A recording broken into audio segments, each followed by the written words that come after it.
les tortugues bussegen per la mar. Hola, com esteu? Benvinguts una setmana més a Llum Vermella. Ja anem agafant ritme, eh? Avui ens visita un repetidor, San Francisco Marco. Aquí el teniu, que acaba de publicar El Sumario. Acabo de publicar-ho perquè demà surt a la venda, el que passa que aquest programa s'emet després. Amb en Francisco parlarem sobre la monarquia, parlarem sobre els mitjans de comunicació.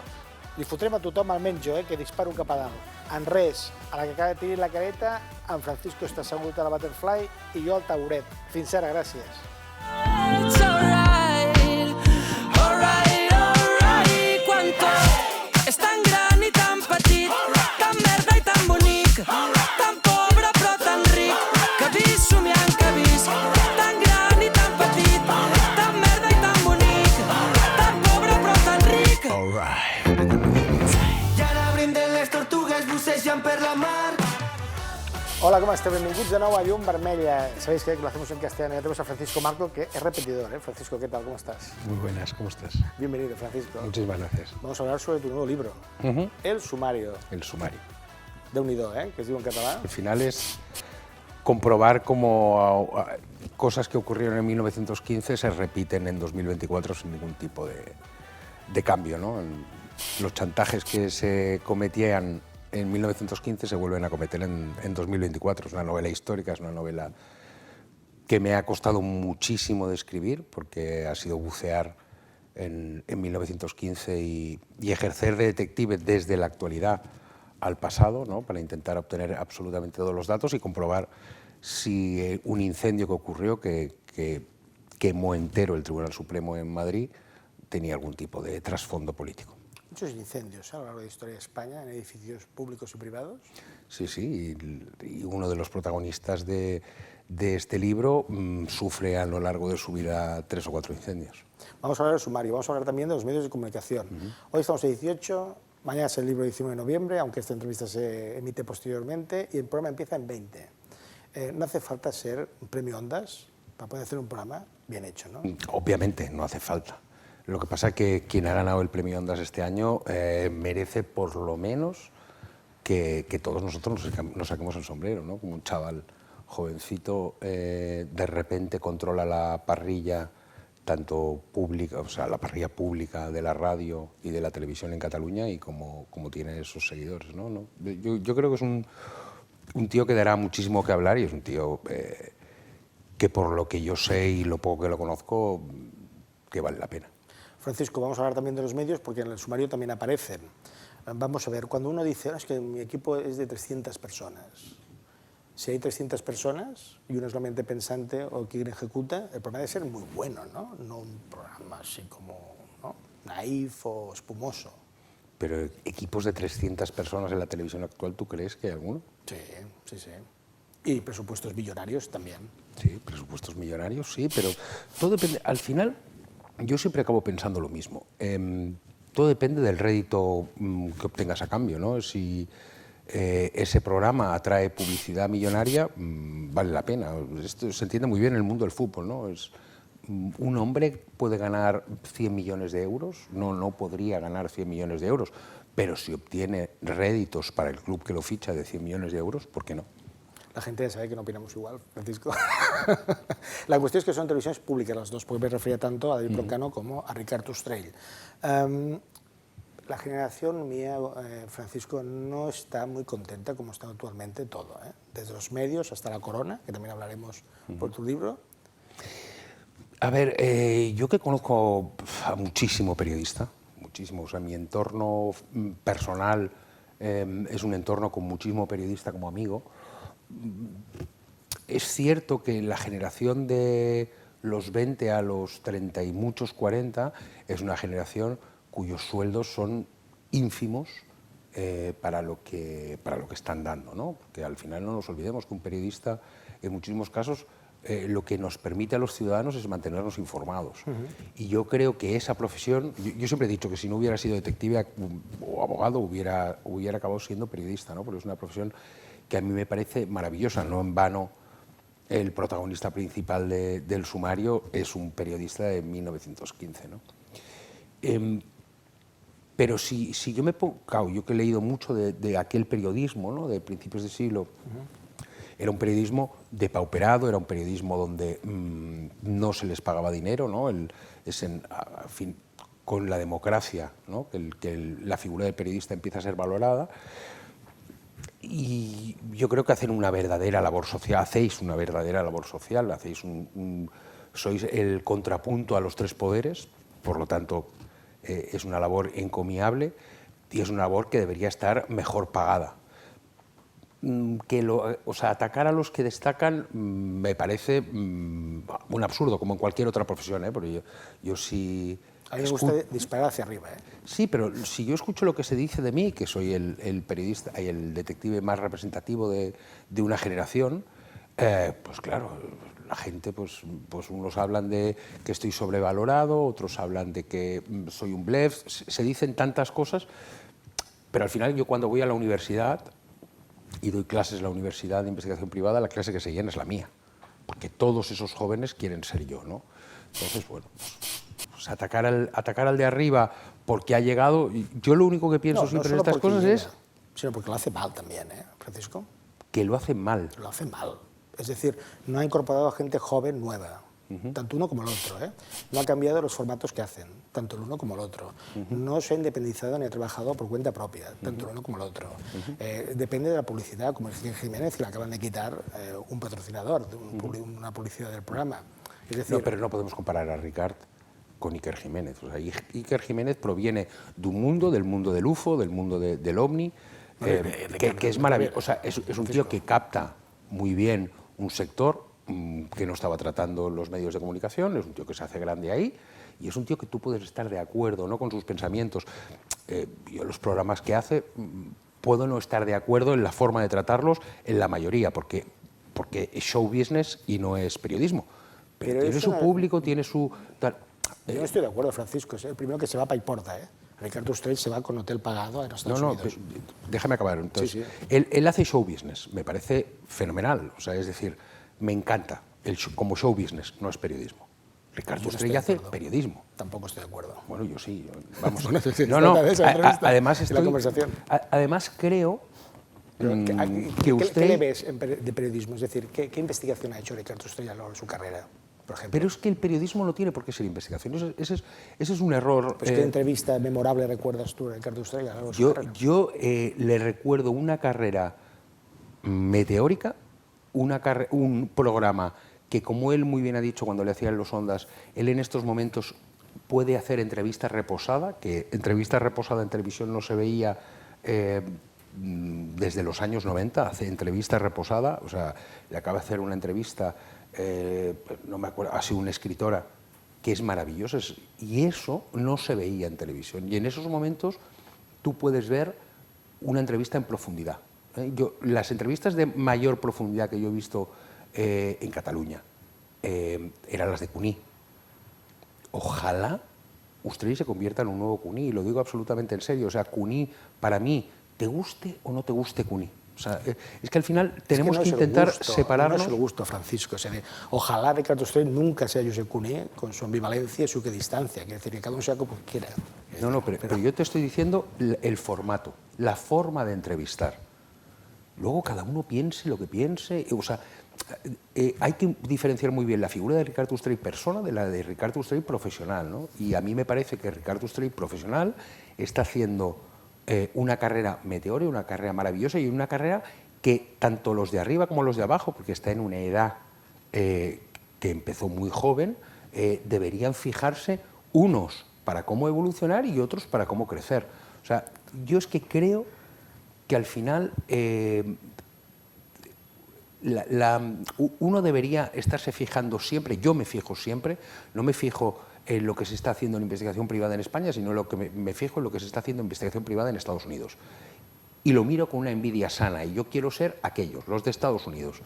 Y eso, cuando lo empecé a hacer, siendo muy jovencito, crecí mucho. Yo es que tengo una sensación de haber sido en mi profesión lo que Ricardo Ostrell está siendo en el mundo del periodista, ¿no? Una persona que llegó muy rápido, muy joven, y que yo me he sabido mantener, ¿no? Y es lo que Ricard tendrá que demostrar. Ha llegado muy rápido, lo está haciendo muy bien, ahora ha tenido un Ondas, habrá que ver el Ricardo Ostrell dentro de 20 años si se ha sabido o no mantener. A mí me sorprende que le hagáis estos favores a profesionales que no solo acaban de llegar muy pronto o muy jóvenes, sino que no están formados, no saben entrar en un plató de televisión.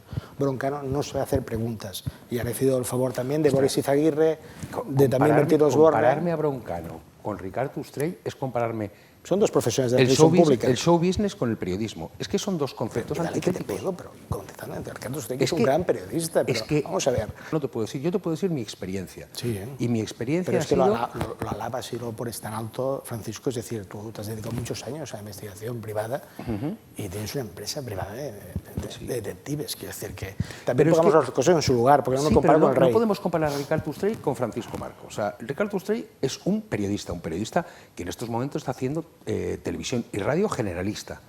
Tiene que tocar todos los palos. O sea, solamente se le puede comparar, pues yo qué sé, con Carlos Herrera en Madrid. No, claro. Pero va a ser. O sea, hay que comparar la figura. No, Ricard Ustrell es muy bueno en la radio.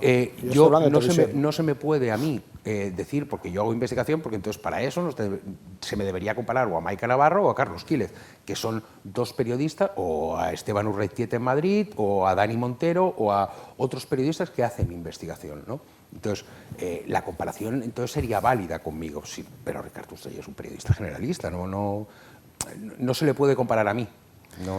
Es que no hay punto de comparación, porque él comunica a una generalidad lo que ha ocurrido durante el día o durante la semana, si Miramos Colapsa, y a mí me contrata un señor para que le dé información sobre un hecho determinado. Son dos mundos diferentes. Francisco, la gente desde su casa se debe preguntar ¿por qué Francisco Marco? Pues yo les explicaré por qué. Vamos a hablar sobre la restauración. Este programa, esta temporada es muy de manuales, muy de arte, y hay un periodo de la historia, varios, porque este último también lo es así, de restauración monárquica. Nosotros teníamos un rey, que era Alfonso XIII, que tenía un hermanastro, unos hijos adulterinos de su padre, de Alfonso XII, que uno de ellos era mayor que él, porque había tenido Alfonso XII una relación, que es lo que desvela toda la novela, con una cantante de ópera, y esta cantante de ópera en un momento determinado quiere dinero, y entonces le reclama al hijo, Alfonso XIII, un dinero, y entonces ahí se produce toda una suerte de chantaje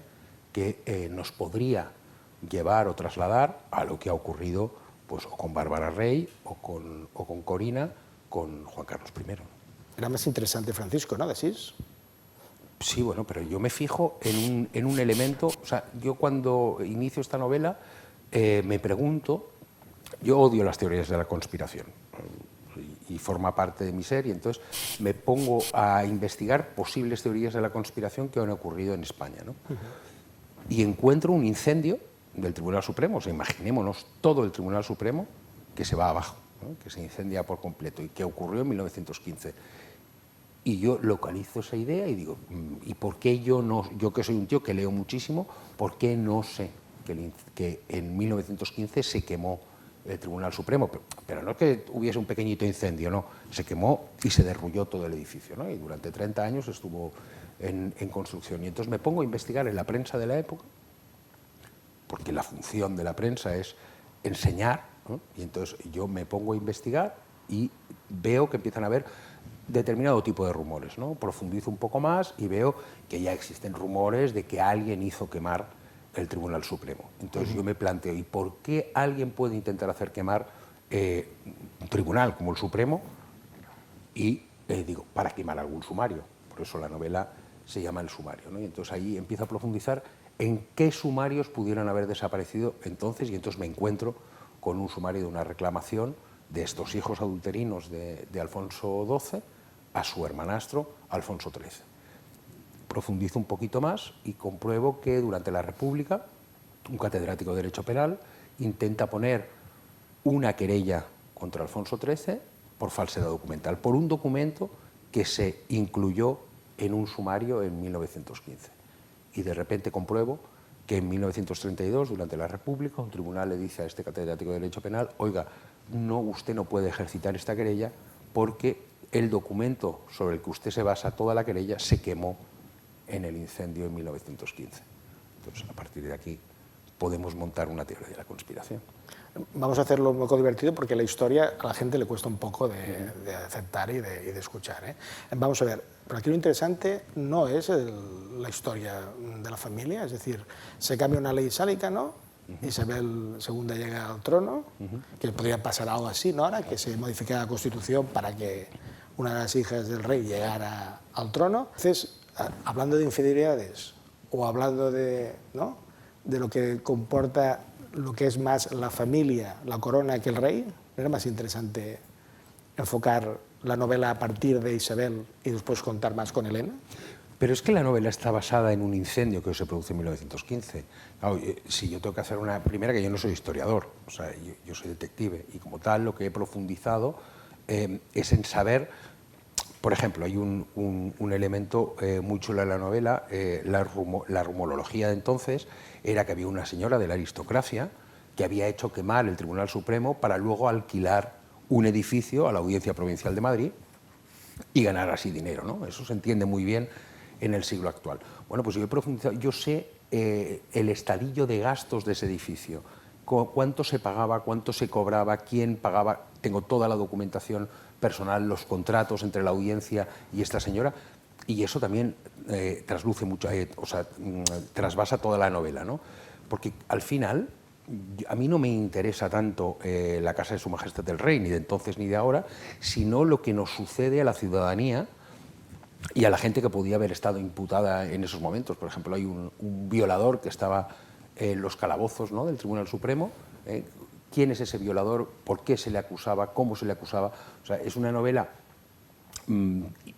histórica, porque además forma parte de la historia, está escrita con un periodista como principal protagonista de entonces, de 1915, pero donde vamos comprobando todos los personajes que pueden interactuar en un tribunal de justicia, ¿no? Y a mí lo que me interesa es el Tribunal de Justicia más allá de la historia de España.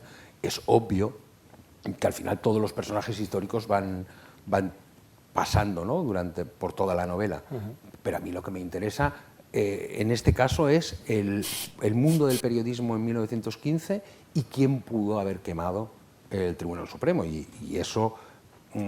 Además hay un juego como una novela de Agatha Christie, ¿no?, donde todos los posibles incendiarios están al principio de la novela y se van descartando o no, uno a uno, a través de la novela. No, si es original, hubiera sido un poco ahondar en lo mismo, haber tratado la figura del hombre en ese caso. Pero en un momento le has dado una vuelta y has pensado, esto se podía trasladar al presente, mucho de aquello es lo que hoy sufrimos. Sí, claro que sí, o sea, es decir, están todos los elementos, está el elemento del contrapunto Madrid-Barcelona, encontré en una revista, en El Socialista, en 1919, un artículo que hablaba sobre los indultos y sobre las amnistías. Hay un montón de elementos, hay un socialista con todos los problemas que tiene en diversas querellas que le ponen por injurias.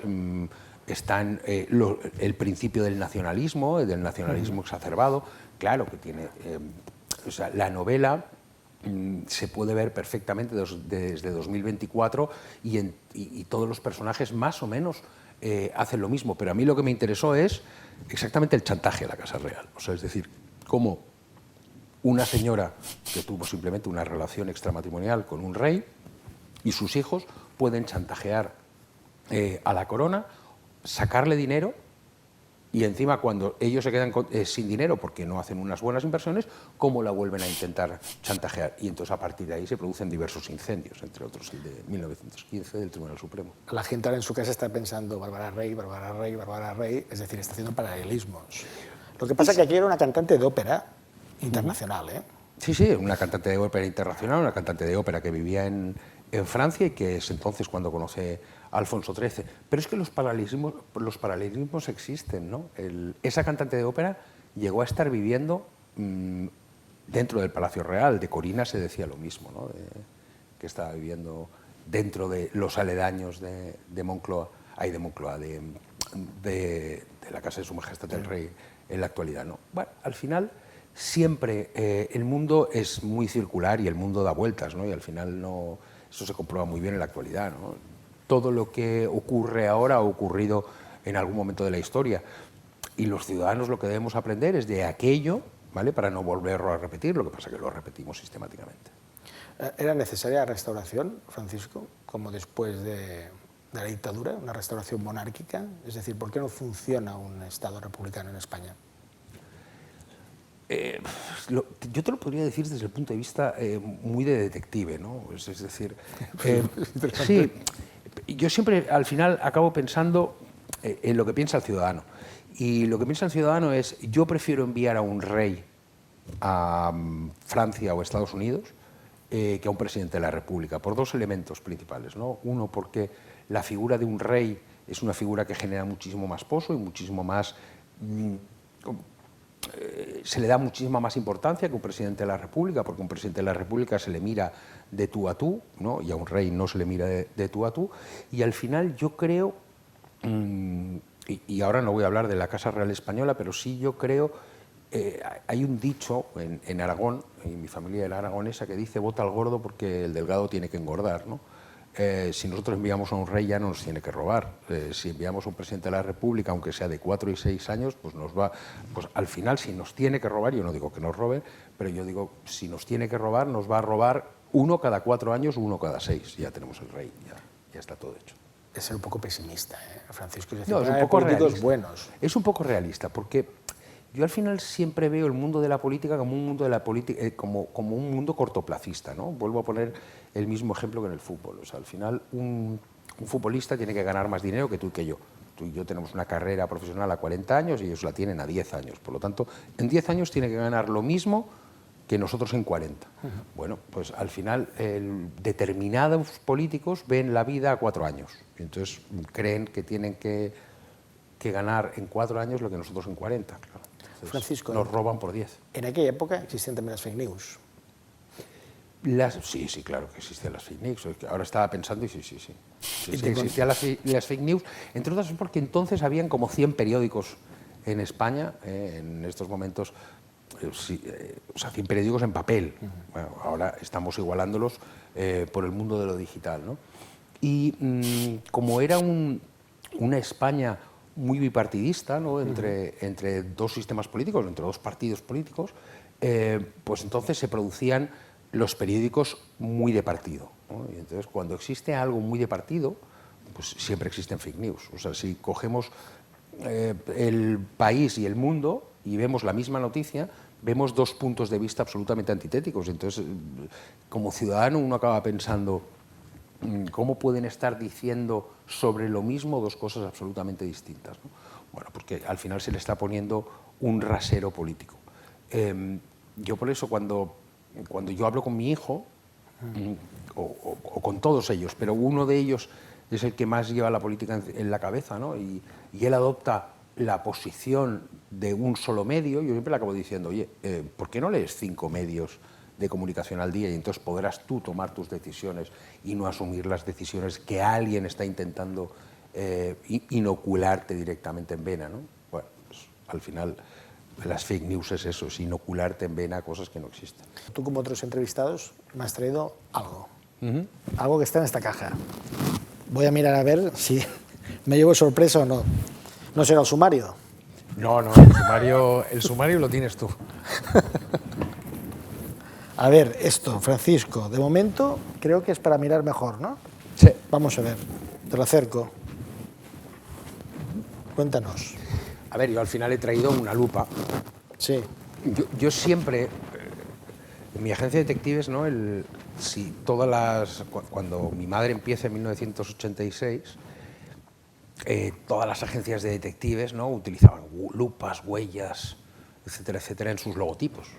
En cambio, el logotipo de Método 3 es un logotipo muy actual, líneas y sin huellas, sin reminiscencias a lo que podría ser un detective, entre otras cosas porque nosotros, cuando creamos la agencia, nos alejamos de ese concepto antiguo, ¿no? del huele braguetas o la persona que lo que intentaba era saber de cintura para abajo lo que ocurría al resto de la ciudadanía, ¿no? Pero cuando tú me pediste traer un objeto, al final sí que la lupa, ¿vale? Ayuda mucho a entender lo que es una profesión, porque al final tú muchísimas veces tienes papeles donde no se lee bien algo, donde la letra es muy pequeña, a lo mejor quizá por la edad, que entonces ahora necesito gafas, y entonces he pensado en la lupa, ¿no? Y entonces la lupa simplemente lo que hace es aumentarte una imagen.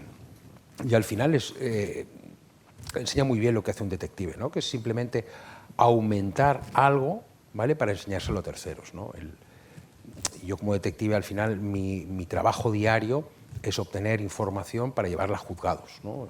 Yo hago un informe donde digo ha ocurrido esto o no ha ocurrido lo otro, y lo único que estoy haciendo es ponerle una lupa, ponerle un aumento, ponerle una lente, ¿no?, a algo para que un juez entienda mejor lo que puede haber ocurrido en un caso judicial, ¿no? Por eso he traído la lupa. ¿Cómo son esos informes, Francisco? Pues mis informes son muy asépticos. O sea, al final se inicia un informe diciendo que nos requiere determinada persona, o sea, un bufete de abogados, un empresario, quien sea, para obtener información sobre determinada cosa o determinada persona, y al final se inicia el informe identificando esa cosa o esa persona, evoluciona el informe diciendo hemos obtenido esta información, hemos obtenido esta otra información, o esto es así o esto es así, y todo eso lleva al final unas conclusiones y todo tiene unos documentos anexos, ¿no? Al final, toda afirmación que hago en un informe tiene que ir soportada por una prueba. Y los detectives que no hacen eso, y es lo que les enseño a los chavales en la universidad, ¿no?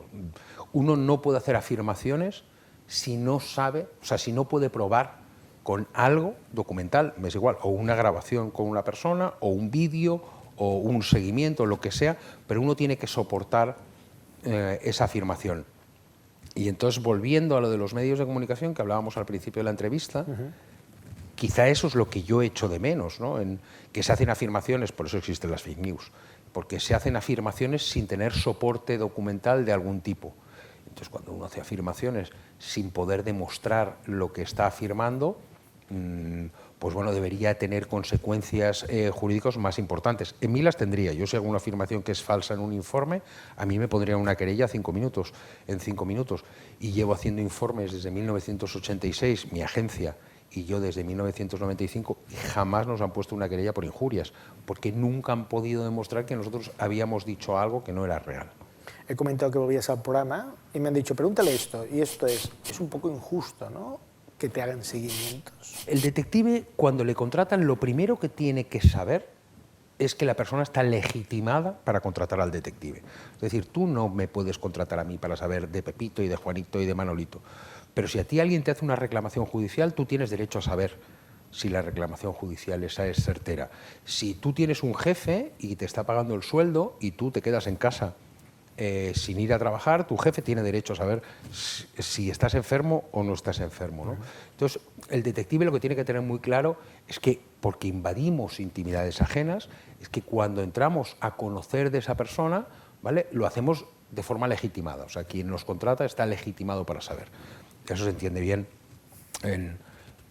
Yo podría mañana saber sobre mi mujer o sobre mi hijo, pero mi suegra no podría saber sobre mi hijo o sobre no sé quién. O sea, eso ya es cotilleo, ¿no? La vecina del quinto no puede saber sobre mí, pero alguien con hilo directo sí tiene derecho a saber. Pero igualmente se entra en la intimidad. Pues yo tengo la conciencia clara de que sí me han seguido, obviamente, y no me ha molestado. ¿Pero ¿Lo has notado o lo has visto directamente? Yo, hombre, claro, yo lo he visto.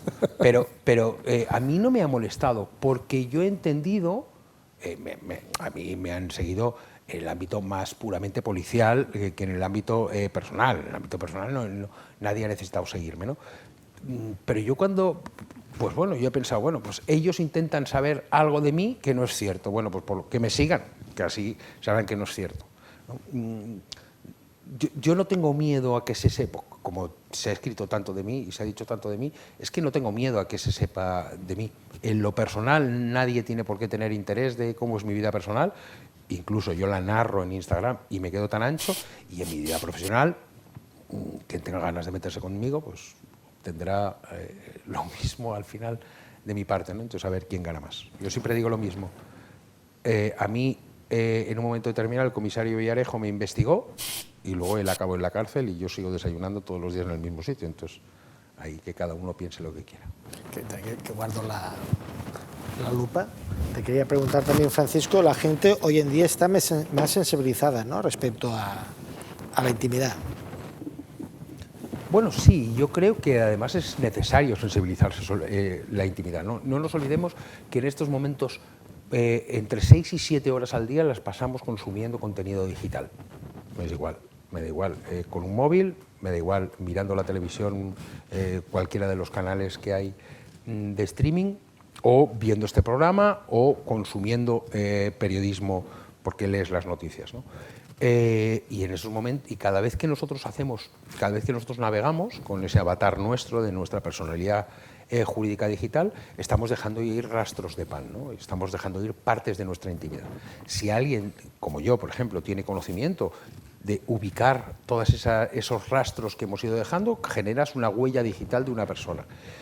Y eso es muy peligroso. Entonces, creo que sí que nos debemos sensibilizar en la intimidad, sí que debemos tener control de cada vez que aceptamos las cookies, por qué la estamos aceptando, pero bueno, al final tenemos que hacer una elección, ¿no? ¿Queremos navegar o no queremos navegar? Esto se entiende muy bien con un ejemplo. Cuando empezaron las tarjetas de crédito, al final se crean unas tarjetas de crédito que la crea Diners Club, ¿vale?, que era un grupo de restaurantes en Nueva York que te dicen, venga, va, yo te dejo pagar con un papelito, con una cartulina, ¿no? Entonces, esa cartulina se convirtió en una tarjeta de plástico que se pasaba por una máquina, que se hacía así, y entonces se firmaba, y entonces se producían muchos fraudes. Eso al final se digitaliza, y entonces ahora nosotros cada vez que vamos a pagar en un restaurante o en un taxi o en cualquier otra cosa, le exigimos rapidez a la máquina. Le estamos diciendo a la máquina, oye, consulta rápido si yo tengo dinero en cuenta, ¿vale?, o tengo dinero en crédito, y lo cargas, y le pedimos rapidez. Para que exista esa rapidez, nosotros estamos cediendo parte de nuestra intimidad, porque hay alguien que puede consultar si nosotros tenemos dinero en cuenta o si nosotros tenemos dinero a crédito. Bueno, pues esa cesión de la intimidad hay que balancearla muy bien, ¿no? Nosotros queremos rapidez, queremos seguridad, que nadie nos pueda robar por la tarjeta de crédito, por lo tanto, le tenemos que dar a la empresa unas determinadas características, incluidas biométricas o nuestro número de clave o en estos momentos con el móvil nuestra huella de la cara, para poder dar toda esa seguridad. Bueno, pues todas esas cesiones que nosotros estamos haciendo como ciudadanos, buscando seguridad, buscando poder pagar, buscando todas esas cosas, las tenemos que balancear muy bien, y aún no hemos aprendido a balancearlas, y en estos momentos hay 5 grandes grupos mundiales que controlan todos nuestros datos. Y en un momento determinado tendremos que cercenar eso y llegar a un balanceo donde nosotros como ciudadanos también tengamos derecho a exigir lo que sabe uno de nosotros. Francisco, hay que alertar a la población de que, bueno, nos están intentando polarizar, pero ya de bandos, no directamente de si estás con uno o con otros. Esto a mí me preocupa porque te lleva a posicionarte, tenerte que posicionar en casi todo. Entonces hay como, no sé, digámoslo así, como, no sé, la teoría y como el bulo de las fake news. Hay fake news que no son tales. Entonces, los bulos como los de la Casa Real, de estos se habla poco. En redes sí, ¿eh? ¿Es un gran bulo la monarquía, Francisco? Pero es que esto de que hay fake news que no son tales o que hay bulos que no son tales, el bulo es el bulo. La verdad solamente existe una, que es la verdad. Entonces, a partir de ahí podemos estirar el chicle. Tú le puedes poner determinada salsa y pimienta para para diluir la noticia, o no. Vamos a poner un ejemplo claro. Por ejemplo, en estos momentos, hoy empieza un juicio contra Gonzalo Boye, el abogado de Puigdemont. Si uno mira las noticias desde Cataluña, es a Gonzalo Boye se le hace el ofer. A Gonzalo Boye lo meten ahí porque era el abogado de Puigdemont. Si lo miramos desde las noticias de Madrid, sobre todo de la derecha, ya no digamos de la ultraderecha o de las fake news que se crean desde la ultraderecha española, ¿vale? Gonzalo Boye es un terrorista. Bueno, entonces, ¿por qué no lo dejamos en que Gonzalo Boye era el abogado de unos grupos determinados que en un momento determinado a alguien le interesó colocar a Gonzalo Boye en ese procedimiento judicial? Y Gonzalo Boye se está defendiendo, demostrando con determinadas informaciones que eso era falso. Y ahora, A Gonzalo Boye se le juzgará y Gonzalo Boye hoy, en cuestiones previas, judiciales, podrá demostrar o no que aquello era lawfare. Esa es una explicación templada y moderada de lo que está ocurriendo en Madrid. Mi posición personal es que Gonzalo Boye va a salir absuelto, porque si vemos la defensa de Gonzalo Boye, la defensa de Gonzalo Boye está muy bien organizada y muy bien orquestada para demostrar que parte de aquella información era falsa. Pero no nos preocupemos. Cuando acabe ese procedimiento judicial y absuelvan a Boye, la ultraderecha dirá que es que el PSOE, como está negociando con Puigdemont, ha hecho cualquier cosa, y si lo acaban condenando, desde el punto de vista del mundo independentista, pues se dirá que eso es un ataque a Puigdemont. Intentemos quitarle sesgo político a las noticias, y yo personalmente, ya que he puesto el ejemplo, me voy a posicionar, porque si no sería un absurdo, ¿no? Yo personalmente creo que Gonzalo Boye ahí no tiene nada que ver, pero es una creencia. Yo no conozco la causa judicial, yo lo que he escuchado, yo lo que he visto es un documental que ha hecho Gonzalo Boye. Sí me he interesado todas las noticias que han ido apareciendo, ¿no? De cómo Gonzalo Boye o determinada gente iba filtrando la defensa que va a realizar Gonzalo Boye, y yo creo absolutamente que eso acabará en absolución. Pero si nos creemos a pies juntillas lo que leemos desde Cataluña o lo que leemos desde la ultraderecha en Madrid, pues bueno, uno acabará pensando que Gonzalo Boye es un delincuente o que Gonzalo Boye es una persona que en estos momentos está, es una víctima, ¿vale? Bueno, pues intentemos desbrozar todos esos elementos, ¿vale?, para tomar nuestra decisión personal, ¿no? Seguimos mirando, al menos yo he leído así el libro, con las gafas de hoy, el pasado y la historia. Creador de bulos, por ejemplo, es no priorizar la población, ¿no? Es decir, la familia real, desde Alfonso XII, que deja de ser una familia, digamos así, basada en un rey que manda, y pasa a ser una corona, ¿no?, que ejerce el poder. Pero es que no, en aquellos momentos Alfonso XIII, ya no digamos Alfonso XII, tenía un poder omnímodo Fue y controlaba. pacificador, Alfonso XII, cuidado. No, pero es que Alfonso XIII es un tío, es una persona que aún controla, que aún tiene peso y calado político, que aún tiene mando. En estos momentos nuestra monarquía mando no tiene. Es decir, el rey lo único que hace es adverar lo que determina un gobierno, ¿vale?, porque es una monarquía constitucional y esa es la función de la monarquía constitucional. Puede primar sus intereses familiares o personales. Pero es que yo creo, es que si miramos bien lo que está ocurriendo con la monarquía actual, es que prima la institución, no prima los intereses personales. O sea, si algo está demostrando Felipe VI, es que lo que está es primando la institución. Quizá porque como lleva un recorrido donde la institución de la monarquía ha tenido problemas derivados de las actividades de Juan Carlos I, en estos momentos está primando la institución, porque Felipe VI, lo único, me imagino, claro, ahora me voy a intentar poner cabeza de Felipe VI, cosa absurda, pero lo voy a intentar hacer. Él en esos momentos lo único que está primando es, vale, pero ahora viene la siguiente generación y yo le quiero dejar la monarquía y no que esto se convierta en una república. Y entonces lo único que está es alzaprimando en todo momento la institución, y eso se comprueba muy bien en la situación que hemos sufrido en Valencia en estos momentos, ¿no? Como el rey afronta el problema con la población, que le está haciendo determinados tipos de reclamaciones, y como les dice, no os preocupéis, vendrán soluciones, pero él no les puede dar las soluciones se las tendrá que dar el gobierno, ¿no? Lo único que, obviamente, si Felipe VI o su entorno llama al presidente del gobierno, obviamente se le escucha más que a ti, que a mí, eso es obvio. Es por donde iba yo, es decir, ahora cuando haya, digamos así, el cambio, ¿no?, la muerte o la abdicación del rey, vendrá reina, vendrá como Isabel II, ¿no? Habrá que haber una reforma de la Constitución. ¿Se van a caer los mismos errores? Es decir, errores de Alfonso XII, errores de Alfonso XIII. Recordemos que Alfonso XIII es bisabuelo, ¿eh?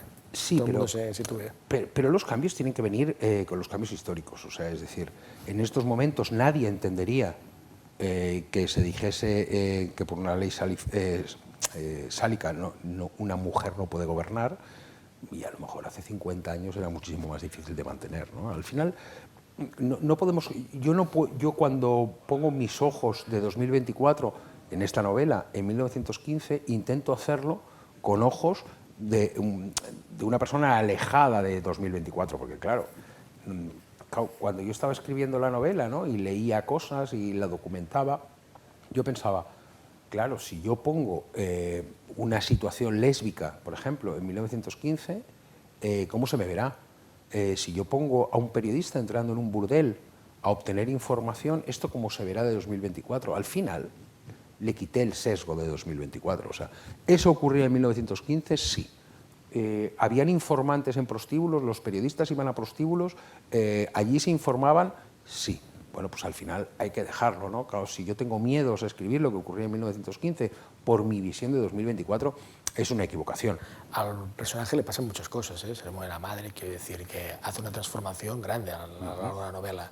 ¿Esto era premeditado? No es premeditado. Yo creo que las personas evolucionamos. Yo os invito a Francisco Marco, como cuando yo empecé a trabajar con mi agencia de detectives, y lo miro ahora, es un personaje absolutamente distinto, ¿no? Gracias a Dios. O sea, yo creo en la evolución personal. Ya no digamos llevado una novela, ¿no?, que al final todo tiene que ser muchísimo más rápido. Al final es un protagonista alcoholizado, es un protagonista con muchísimos problemas de adicciones, es un protagonista que ha sufrido un golpe en su juventud, ¿no?, que se le ha muerto el amor de su vida, y él sitúa la muerte y culpabiliza de esa muerte a Alfonso XIII, ¿no?, y entonces convierte en Suderia a Alfonso XIII y intenta encontrarle, que también se comprueba en la novela, ¿no?, la corrupción de Alfonso XIII, ¿no? Yo siempre he dicho que yo investigaría a cualquiera menos al rey en la actualidad. ¿Por qué? Porque yo creo mucho en el concepto de Estado. Y el Estado en España es el rey, es el CNI, es el Ministerio de Defensa y el Ministerio de Justicia. Y entonces, esos son los elementos que yo jamás investigaría desde la investigación privada, me refiero, desde mi agencia de detectives. ¿Por qué? Porque yo creo mucho en el concepto de Estado, me gusta mucho el Estado, y el Estado me refiero en el Estado en el que viva, no me estoy posicionando ahí políticamente sobre si Estado catalán, Estado español, o sea, en el Estado en el que yo viva. Yo siempre recuerdo, mi abuelo era magistrado y a mi abuelo lo detuvieron en la República y lo detuvieron en territorio nacional. ¿Por qué? Porque él, pese a su pensamiento político, él lo único que tenía que hacer cumplir la ley en el territorio en el que estaba. Bueno, pues yo soy de esa concepción, ¿no? El Estado en el que yo estoy, me es igual sea uno o sea otro, para mí es algo que yo no lo tengo que tocar, ¿no? Yo tengo que vivir en ese Estado, ¿no? Porque yo entiendo muy bien la defensa del Estado y del territorio donde yo estoy viviendo. Dicho esto, claro, yo hago una revisión o una investigación o explico en la novela, por ejemplo, negocios privados que tenía Alfonso XIII. Claro, ahí, al final, yo he investigado a un rey, pero claro, es un rey que me es muy lejano, ya no es mi estado, ¿no? Es el de nuestros antepasados. Y entonces sí he hecho una investigación. Y ahí, por ejemplo, se habla de la obtención de un regalo que le hicieron unos empresarios privados al rey. Si eso lo viésemos en la actualidad, se nos llevarían las manos a la cabeza, ¿no? Por ejemplo, también hablo de un ministro de Hacienda que acaba defendiendo como abogado un procedimiento que él tuvo conocimiento siendo ministro de Hacienda, ¿no? Esto hoy hablaríamos de la casta de Pablo Iglesias, ¿no? Bueno, pues al final este es un libro que desvela muchísimas cosas en 2024 de lo que ocurría en 1915. Pero bueno, al final es lo que te permite la historia, ¿no? Conocer cosas y profundizar en ellas 100 años después. Ahí hubieron guerras carlistas, 3 guerras carlistas. Estaba yo acabando la novela y pensaba, bueno, aquí el problema es que don Juan quiso abundar, ¿no?, y juntar la monarquía en el exilio, y esto llevó a... Es que yo creo que cada monarca es producto de su tiempo. Y en aquellos momentos, don Juan transfirió la corona a su hijo, a Juan Carlos I, en un acto de generosidad pensando en la institución. ¿vale? Lo mismo que ha hecho o lo mismo que ha hecho Juan Carlos I apartándose de la institución para dejarle la institución a su hijo y que la mantenga, ¿no? Yo es que creo que los reyes son muy de institución. Saben que esto de que por el apellido te den algo tan importante, ¿no?, como es la jefatura del Estado, se tiene que mantener, pues creen ellos que se tiene que mantener, porque si no pasaríamos al cambio de paradigma, que es a la República, y entonces yo creo que se hacen muchísimas cosas pensando en la institución. Otra cosa es que todos somos humanos y en determinados momentos cada uno de esos monarcas haya cometido errores, pero porque son personas. No, No, yo no hablaba tanto de no errores. tienen un peso divino por mucho que se haya intentado, ¿no? Que al final provienen de un dedo de la divinidad, ¿no? Eso ya se ha comprobado que no es así. Yo no hablaba tanto de errores, hablaba de que hay un golpe de Estado, se tiene que exiliar a don Juan. Luego tú dices que don Juan le pasa el testigo a Juan Carlos I y no, es Francisco Franco el que lo deja como sucesor. Pero, a ver... Don Juan intenta juntar la monarquía desde el exilio. Incluso los carlistas que, bueno, digamos así, sí, han hecho las suyas. pero él no hace él no espera la muerte de Franco para intentar reclamar el trono. Entonces, que es obvio que Juan Carlos I tiene que ceder a determinadas pretensiones de Francisco Franco, pero es que, claro, es que era un dictador. Es que pretender lo contrario era acabar teniendo problemas y muy graves, ¿no? Porque ahí sí que no existía la institución de la monarquía sin poder, sino era un señor omnipoderoso que controlaba todo el Estado y todo el aparato del gobierno y del Estado, y no había división de poderes. Entonces, cuando tú estás en esa situación, o sobrevives o mueres. Y entonces yo me imagino que Juan Carlos I decidió sobrevivir para luego, desde la monarquía, ¿vale?, actuar como actuó. A Juan Carlos I se le puede criticar en muchísimas cosas, y desde Cataluña se le critica muchísimas más de las que se le deberían criticar. Pero no nos podemos olvidar que al final fue un señor que simplemente está al principio, no, porque iba a decir trajo la democracia, pero eso sería falso, está al principio de la democracia, porque lo traen los partidos políticos que estaban en la oposición a Franco, ¿vale? Pero él ha sabido adaptarse a los tiempos y ha sabido estar en una situación donde siempre ha protegido esa democracia.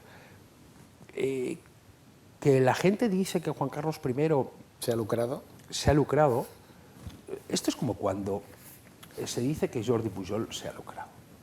Intentemos hacer una visión de aquellos momentos, ¿no? En aquellos momentos venimos de 40 años de dictadura con unos señores, tanto Jordi Pujol, que he puesto dos ejemplos, por no poner más, de Jordi Pujol y el rey, que están en el exilio, y que se inicia una nueva temporada, como si dijésemos, como tú inicias la nueva temporada aquí, bueno, pues se inicia un nuevo sistema, que es la democracia, donde es un sistema muy endeble. Ahora lo vemos con muchísima fortaleza, pero entonces era muy endeble, ¿no? Porque no hay ni un juicio, claro. Pero, Si hubiera habido juicios. pensar que todas aquellas personas que estuvieron en la pobreza, ¿no? En el caso de Juan Carlos I, pobreza. En el caso de Jordi Pujol, no pobreza, pero sí dificultades, y que estuvieron fuera, incluido en la cárcel, en aquellos momentos decidieron tener un rincón económico fuera de las fronteras españolas por si volvía a pasar. Pues bueno, si lo miramos desde ese punto de vista, a todo el mundo nos parecería humano. Yo no digo que fuese legal, no digo que no fuese una corruptela, pero por lo menos sí humano. El problema es que cuando eso evoluciona y se aposenta, no se regulariza. Y ese sí fue un verdadero problema, pero es un verdadero problema de muchísimos políticos de aquella época.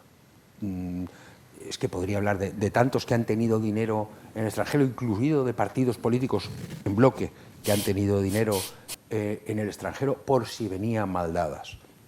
Algunos lo hicieron bien, con posterioridad, otros no lo regularizaron y otros incluso se aprovecharon. Y no hablo ni de Jordi Pujol ni de Juan Carlos I, ¿no? Pero bueno, intentemos ver con los ojos de una época, ¿vale?, lo que ocurre en la época actual, y critiquemos la no regularización, pero intentemos pensar qué nos hubiera ocurrido a nosotros si salimos de una dictadura, salimos de un control militarizado de España, que entra o sea, que entran los partidos políticos, incluido el comunista, y que hay baile de bastones, como ocurrió con el 23F, ¿no? Entonces, a lo mejor todos nos plantearíamos, hombre, a lo mejor hubiera sido, no hubiera sido tan raro, ¿no?, tener un rincón fuera de España por si tengo que salir corriendo, como salió mucha gente corriendo el 23F. Francisco, para ir acabando, ¿has temido que el hecho de que los estudiantes no lleguen al final del libro de historia haga que vendas menos ejemplares? Porque esta etapa de la historia no se trata en los colegios. Ya, pero es que este no es un libro de historia, pero yo no soy historiador. Este es un libro que ocurre en la historia, ¿vale? Pero es un libro que es un thriller judicial, ¿no? Pero tienes que tener referencias, que si no... ¿Eh? Tienes que tener alguna que otra referencia, porque si no te pierdes. Pero es que yo creo que o sea, no hay que tener referencias históricas para intentarse adentrar en un punto de la historia, ¿no? Aquí no hay que saber historia para entender que hay un periodista alcoholizado, ¿vale?, que está investigando un incendio.